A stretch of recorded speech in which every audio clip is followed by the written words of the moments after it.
Good morning, everybody. Carmine here with Bedhead Fitness. Today we have a great little workout for you for the morning. These workouts will take care of all of your fitness needs for the day.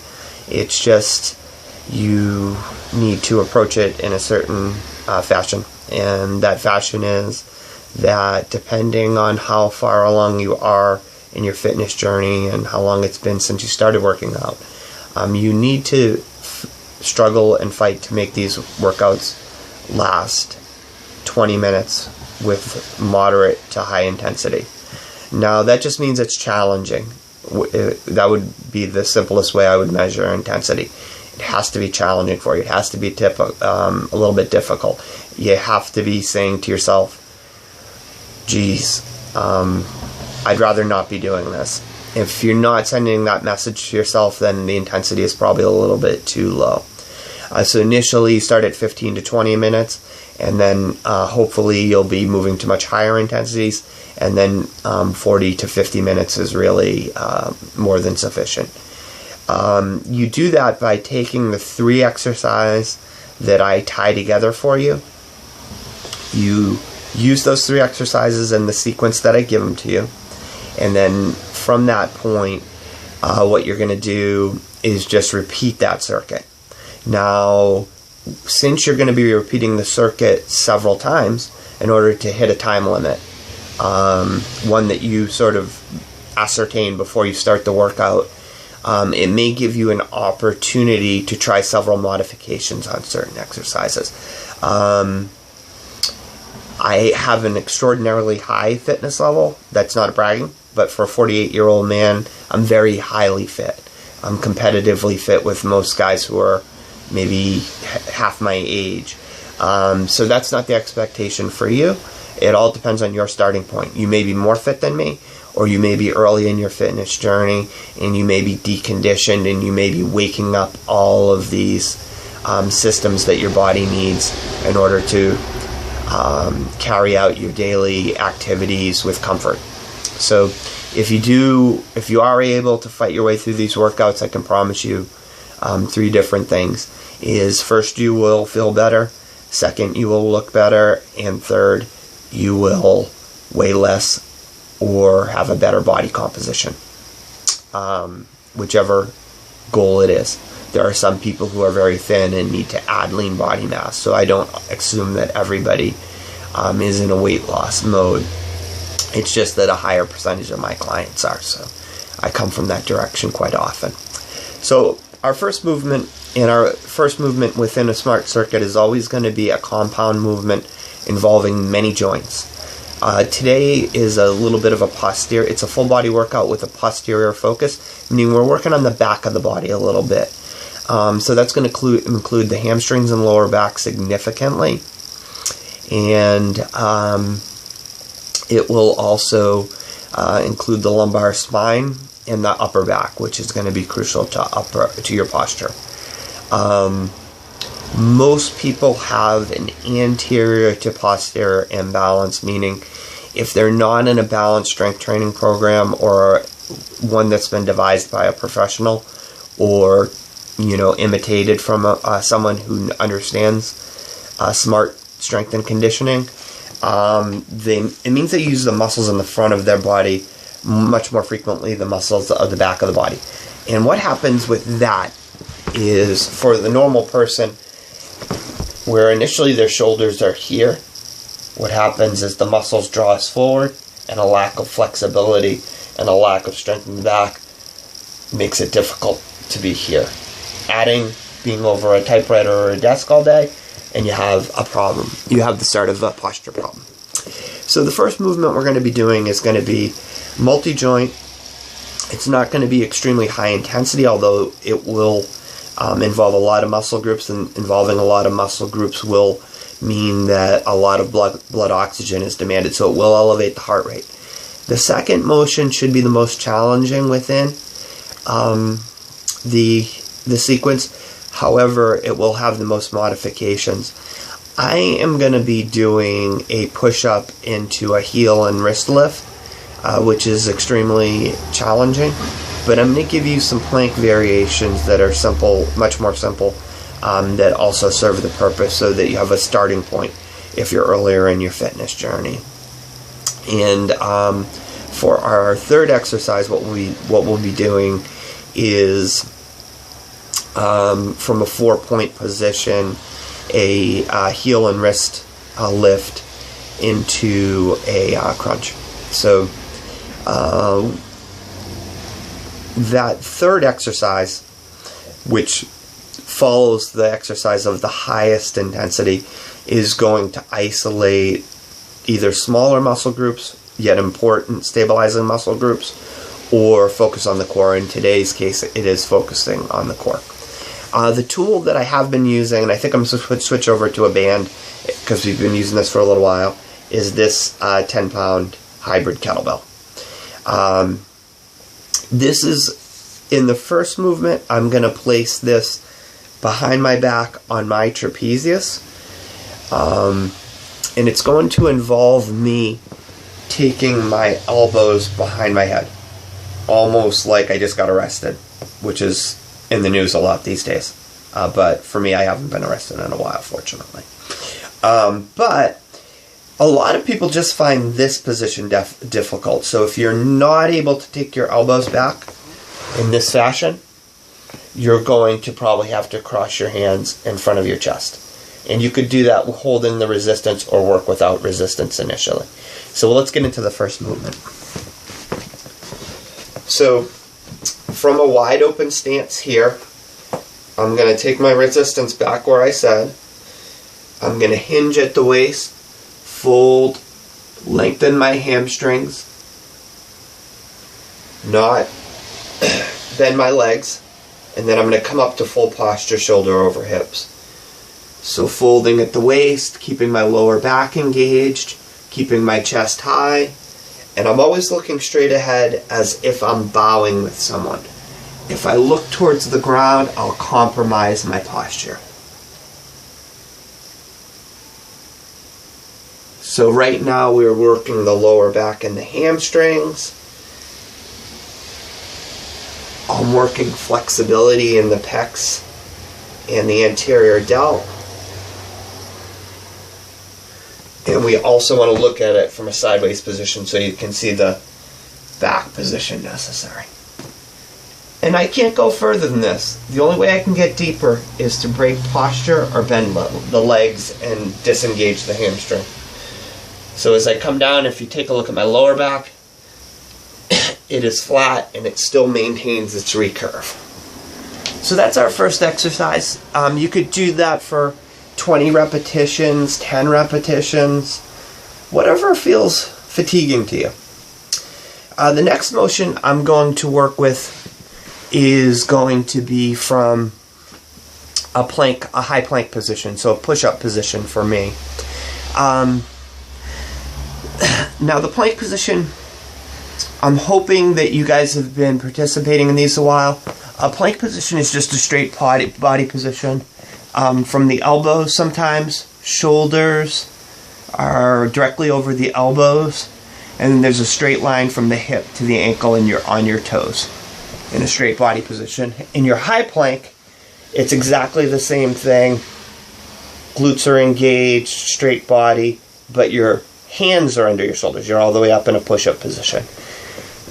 So from that position there, what I'd like you to do, and what I'm going to do, is what we want to do is either elevate one arm or one arm and one leg together, which is the more challenging variety.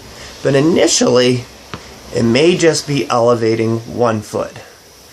So it may be difficult to see, but what I'm doing is holding my plank and just drawing my left heel up. If I need a rest, I would come to a rest. You can even sit back into child's pose if you know that from yoga. But it's just sitting back towards your heels and lengthening your body. And then I would repeat the same on the other side with the right heel coming up. I don't change the position of my body. I don't lift my hips.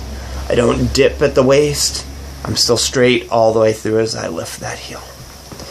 So I'm going to go into my version. In my version, I'm going to accelerate in a small push-up and lift both my heel and my hand together. And this is going to look a lot like the last exercise as well. So if you see me, it's enough push-up to create spring, and then I just throw my hand and my heel in the air. And I'm really trying to gain height with this movement.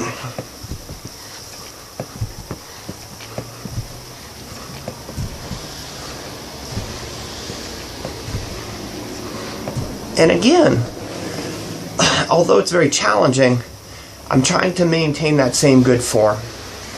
Now it's going to be my left wrist with my right foot. So it's opposing sides.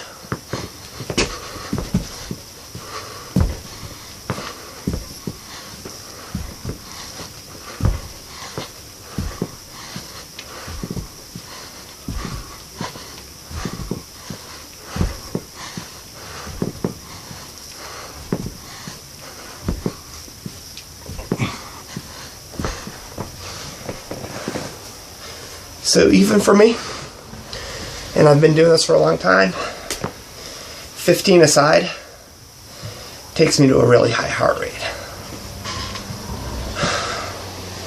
My workout partner has just arrived. Dusty, say hello. So our third exercise is going to serve as active recovery. Watch out, Dusty. And it's going to allow us to work on our core at the same time. So from 4 points, hands and knees, just like the other motion, I'm really going to fight to lift my wrist and my opposite heel high, and then I'm going to draw them in to create a crunch. So if you see, my knee and elbow are drawing in at the middle. So big lift into crunch. Lift into crunch. Now I'm still exercising, but my heart rate is lowering. However, it's not lowering so that it's not still on a fat burning elevation, which is the beauty of this smart circuit.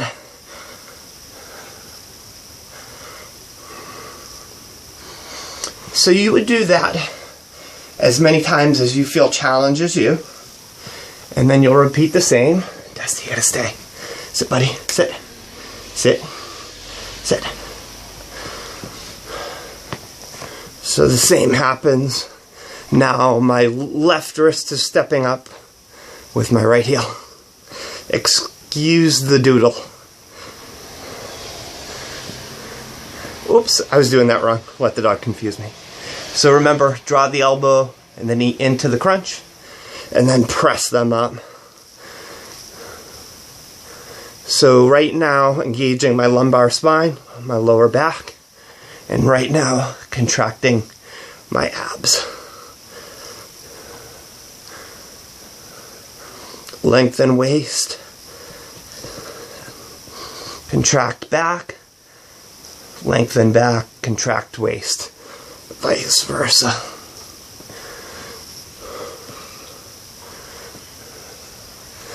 Now, the third motion isn't extraordinarily difficult, but initially you may find that you can't lift very high, or maybe you can only lift an arm or one heel at a time. Any way that you can accomplish this in a balanced fashion is going to serve to help you move towards improvement. So don't be scared to try. So again, in the smart circuit, you want this to last at least 20 minutes. Take a little time to walk through this video and maybe practice some of the modifications prior to starting the exercise yourself, because once you start the exercise, you would like it to be as uninterrupted as possible, so that throughout the workout you have the highest resting, highest average heart rate that you can create. Now,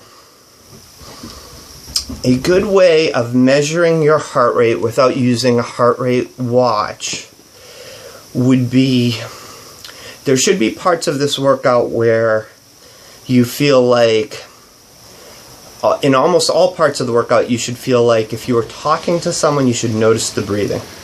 At times, as I've been trying to express ideas to you guys, I've had difficulty. I've had to suck in some air before I say something. And my speech is rushed because I'm trying to get words out before I take my next deep breath. So that should be going on. At other periods, you might be so breathless that you could barely talk to someone, but you would be able to talk to someone. No matter your fitness level, if you are breathing so hard that you could not express any words to someone else, you are probably anaerobic. And that means that although you might still be working on certain things, what you have done is you've taken out the improvement of your cardiovascular system as part of it. And once you remove the cardiovascular system and your body is in that different anaerobic phase, then your fat metabolism is going to suffer greatly as well. So that's your smart circuit for today. Remember to match it with good nutrition habits throughout the day and high water intake.